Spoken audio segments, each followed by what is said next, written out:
కనీసం మా అమ్మకి అన్నం పెట్టావా అని అడిగితే తగాత ఆ రోజు.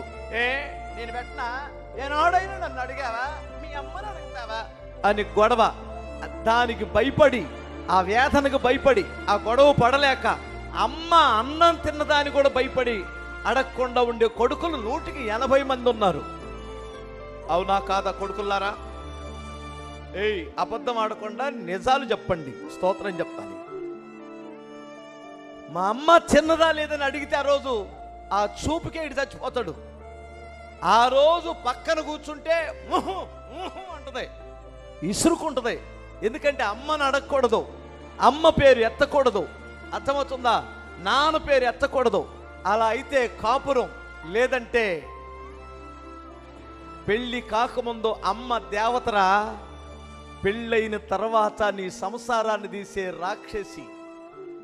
తల్లిని తండ్రిని వృద్ధాశ్రమంలో జాయిన్ చెయ్యాలని 180 మంది కొడుకులకి ఇష్టం ఉండదు. ఆ 20 దుర్మార్గులు ఉంటారు, నేను కాదనను.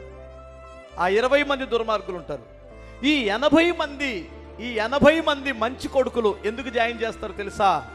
కేవలం మా అమ్మకి, నా భార్యకి గిట్టదు, కనీసం మా అమ్మకి అన్నం పెట్టావా అని అడిగితే తగాత ఆ రోజు.